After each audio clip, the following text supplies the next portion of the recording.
Welcome to yet another YouTube video. On this video, I will be doing an over 10-hour confidence drive in my Golf 7 GTI and also doing a road trip. I'll also be giving you guys the ins and outs of buying vehicles from an auction, whether it's a smashed vehicle or a non-running vehicle. If you want a vehicle that is as reliable as my one, make sure you watch this video to the very end because I'll be explaining to you how I've been doing it. I did it on my Golf 6 GTI, on my Aston Martin, and now it's my Golf 7 GTI. In case you're new to this channel, I've always wanted a Golf 7 GTI, and as soon as I saw this one on the auction floor, I knew I had to get it. The body on this Golf 7 GTI was absolutely pristine, and I had to own it. Now, this Golf 7 GTI did have a lot of work to be done, which included an engine. The engine was completely seized on this vehicle, and they did not tell me that at the auction. Now, when you're buying cars from auction, it's always a win or lose situation, and on this one, taking an L was no exception. I was on a mission to make this Golf 7 GTI repair one of the most cheapest engine repairs in history, and to say the least, I did come out victorious. The repairs on this vehicle came to less than 20,000 Rand. And now this road trip is going to be the ultimate test of my repair skills. It's not many technicians out there that are willing to take their vehicle on an over 1,000 kilometer test drive to see if they did a proper job. So first things first, if you're planning on buying a vehicle from an auction, the first thing you need to do is to make sure that you do as much research as possible about that auction house. Now, doing as much research as possible on an auction house helps you by knowing how those people at that particular auction house operate. So, for example, getting reviews from other people who have bought their vehicles from that particular auction house. And your best bet is normally going to TikTok and seeing short form videos of people who've actually bought their vehicles there, and also seeing the admin side of that particular auction house, how easy it is to register and how easy it is to get your vehicle after you have been the successful bidder. With that being said about doing as much research as possible, I'll give you some of the auction houses that I have used and I have not gotten any issues from those auction houses. So number one is Auction Operation. Number two will be Birchmoors. I used the Birchmoors in Durban. So yeah, the one in Durban, I'm not too sure about the one in Joburg, but they are the same thing, the same franchise. So I'm guessing the service is pretty much the same. So I've also bought cars from Birchmoors. I've also bought cars from AU Core. So Arcor or AU Core, however you want to pronounce it. I've also bought vehicles from Arcor, and the process has been rather smooth and very easy. So yeah, that's another one that I would recommend. And the last one I would also recommend is definitely SMD. I've sold a lot of vehicles from SMD and also bought quite a few vehicles from SMD as well. So those, I think, 4 auction houses are my main go-to auction houses. If you know any more other auction houses that you've bought from and you've never had any issues, make sure you comment down below and you give some of my followers some advice. Now, our road trip begins at 4 a.m. in the morning. I always like to get a head start in the morning if I am going anywhere far. And KZN, this drive, which is 6 hours in total going there, is a long drive. I had to, of course, stop at a garage and first fill up the vehicle because I don't like to stop at many different garages because of contaminated fuel. I like to use familiar petrol stations, and I think you guys should also adopt that mentality.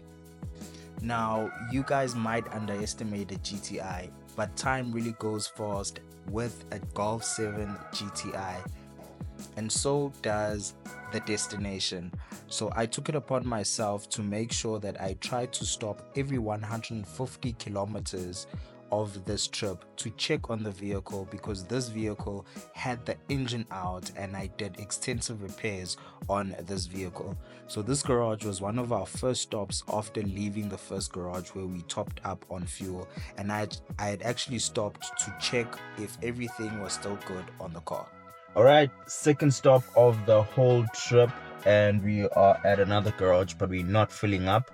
So I've done 141 kilometers right now on the car, and I think I just want to do some fluid checks.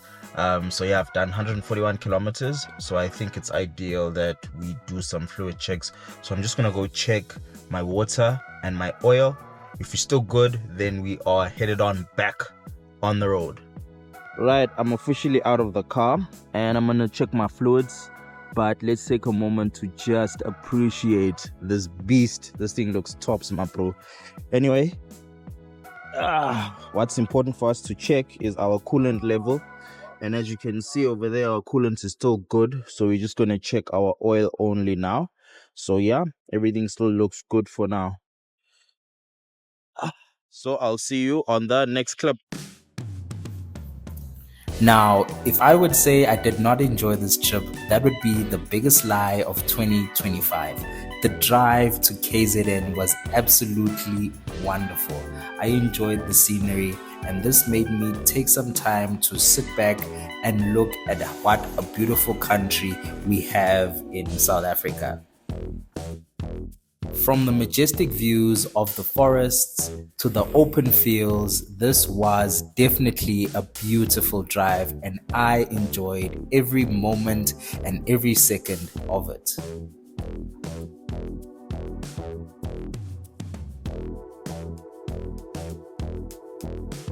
So far the trip has been very nice, some very nice scenery, and it's actually my first time driving a GTI so far. I've done a trip as well with my Golf 6 GTI. I drove it from Durban to rural KZN to go see my mother. That's where I'm going again today. And the trip was very nice with the Golf 6. It was very smooth. Yeah, so now we're cruising with the 7, much nicer and more comfortable as well. I'm actually enjoying this car, and I think now I'm officially getting my money's worth out of this car.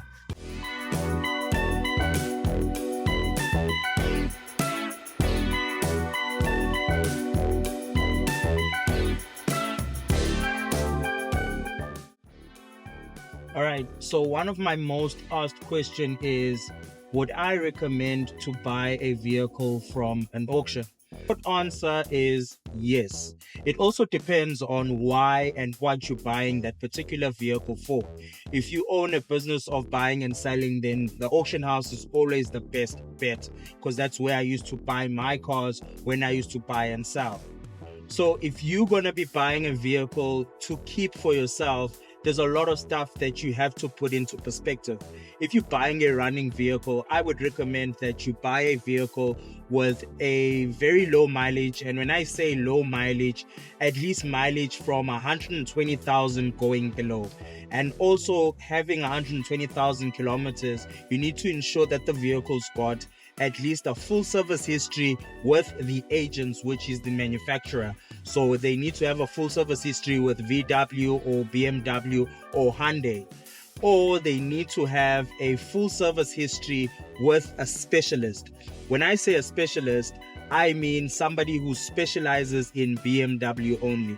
So if you're buying a BMW from an auction house, go for a BMW that's got partial service history with the agents and a service history with a reputable place or a specialist. So one of the tips and tricks that I use to make sure or to help guide me if a vehicle is in good condition that I'm buying from an auction is always checking the interior of the vehicle. So the dashboard, the center console, everything has to be clean, because if the interior of the vehicle is clean, it means that that vehicle was well taken care of. So it's very rare to find a vehicle with a very pristine interior and you'll find that the vehicle wasn't taken care of in terms of the suspension the engine or the gearbox as well. So for example, on this vehicle, as you can see yourself as well, the interior on this vehicle is very clean. Even the windscreen is not cracked, which means that maybe if it was cracked in the previous years or whatever, it did get replaced. So you'll see by the interior of the vehicle, if somebody can't take care of an interior of a vehicle, it'll be very difficult for them to even take care of the suspension of the vehicle or even the engine of the vehicle. So that is something that I've been using as well, that has worked for me. Let the interior of the vehicle be the first guideline that you check and use to make sure that the vehicle is in good condition. Now, when buying a vehicle from an auction, you need to make sure that at the end of the day, you are coming out ahead and you are the one that is benefiting the most. How do you do that? Now, if you, for example, are buying a vehicle that is a non-runner, you need to make sure that the bid amount that you bid the vehicle for is lower than the retail of that particular vehicle with the same amount of mileage. All right. So with that being said, you need to make sure that the bid amount is lower than the retail of the vehicle. Number two of that point is that you need to ensure that since the vehicle is a non-runner, I like to always prepare for the worst. Now, when I say always prepare for the worst, if a vehicle is not running, look at how much an engine could cost you. Now, with that being said as well, you need to look at how much you're buying the vehicle for and how much an engine costs and how much it'll cost you to get that engine fitted on that particular vehicle. Now, looking at those three factors, you need to also ensure that looking at all of those three factors, the vehicle will still, at the end of the day, be cheaper than buying it from a second-hand dealership or a second-hand shop that sells vehicles. So there is a lot of stuff that you need to put into consideration before buying a vehicle from an auction. And that's number one, the most important one.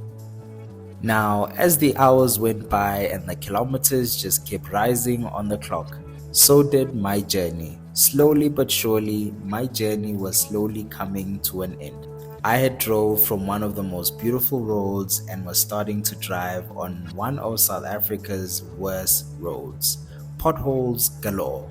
But if you had told me that I would be driving my Golf 7 GTI in such terrain, I would have told you that, sir, you are a big fat liar. One thing I can say for certain is that this trip has been one of my favorite trips yet. Driving my most favorite vehicle and the vehicle that I'm most known for fixing. GTIs have always had a special place in my heart, and I own two now. Thank you for watching this video for this long. I'll be dropping some more information about auction car buys, and I hope you enjoyed the views as much as I did. All right, so we just left Greytown, the town, and I think we're about 40 minutes away from our destination where we are going. And we have now done 538 kilometers in one run, which is very nice. So I must say as well, is just this sense of fulfillment, if I may. When you're driving a car that you just rebuilt an engine, it just goes to show how much faith you have in yourself, as well as just that everything. I would say that everything. It's very nice, and I think as well, you don't consider yourself as a car rebuilder if you don't take the risks of doing long trips with the vehicles that you rebuild as well. So with me as well, I've taken my Golf 6 GTI on a long drive, the same drive that I'm going on now. The Aston Martin as well has gone on a long drive. I drove it from Joburg to Durban, which was a very fun trip as well. Let me know down in the comments if you want me to post that trip, because that one was also wild. So yeah, which other one did I do a trip with? I can't remember, but if something comes up, I'll sure let you know. After this road trip, my Golf 7 GTI was definitely off-road certified because of the roads that I was driving in.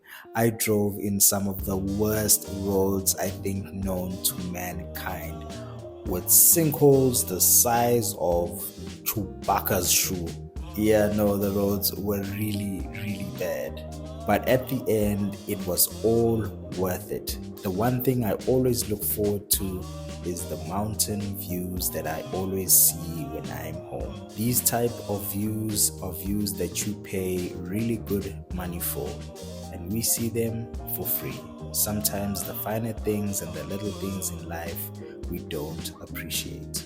The sun was scorching hot in KZN and I was planning to sleep over, but it was over 40 degrees, so I decided to drive back to Joburg.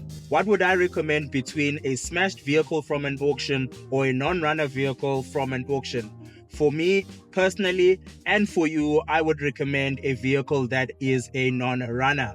Now, I do not highly recommend a smashed vehicle because a vehicle that has been involved in an accident, you can always see that it has been in an accident, irregardless if it was fixed in a vehicle in an auto body that is approved by that particular manufacturer or whatever the case may be. You can always see if a vehicle is involved or was involved in an accident. And once a vehicle has been involved in an accident, that automatically puts the value down of the vehicle. So you'll find that you will buy this vehicle smashed and you'll spend as much money as it almost amounting to the retail price of the vehicle. And you'll also find that now the vehicle has got no value because, or little value because it was involved in an accident. Whereas if a vehicle is a non-runner, there are no records that can show that it was a non-runner. So I always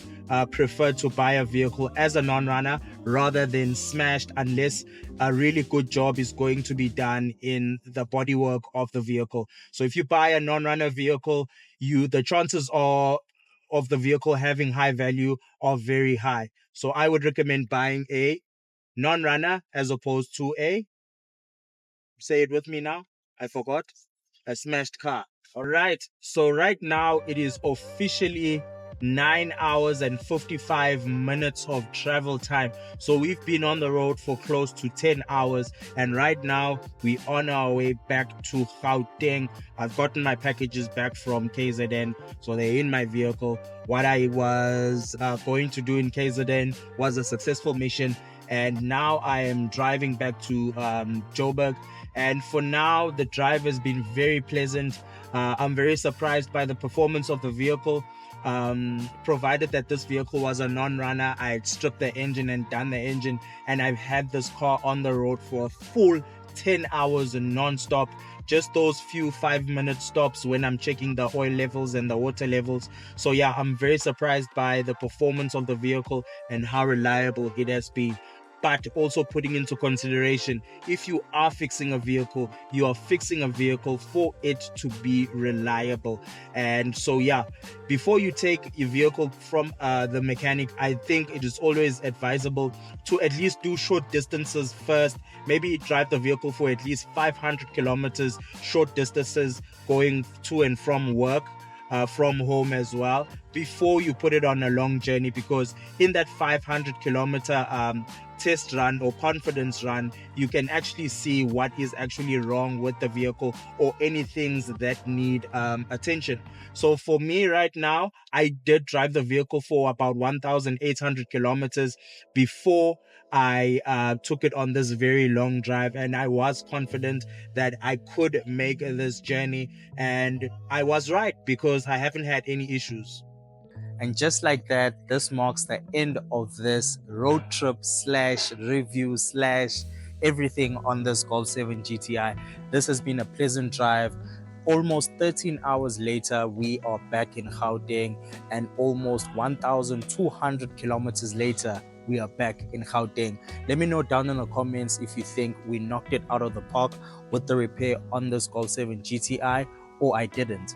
But my opinion, I think I did knock this repair out of the park because I made it back to Joburg with no EPC light, with no engine light, nothing. Just pure driving, I don't know what to call it, magnificence.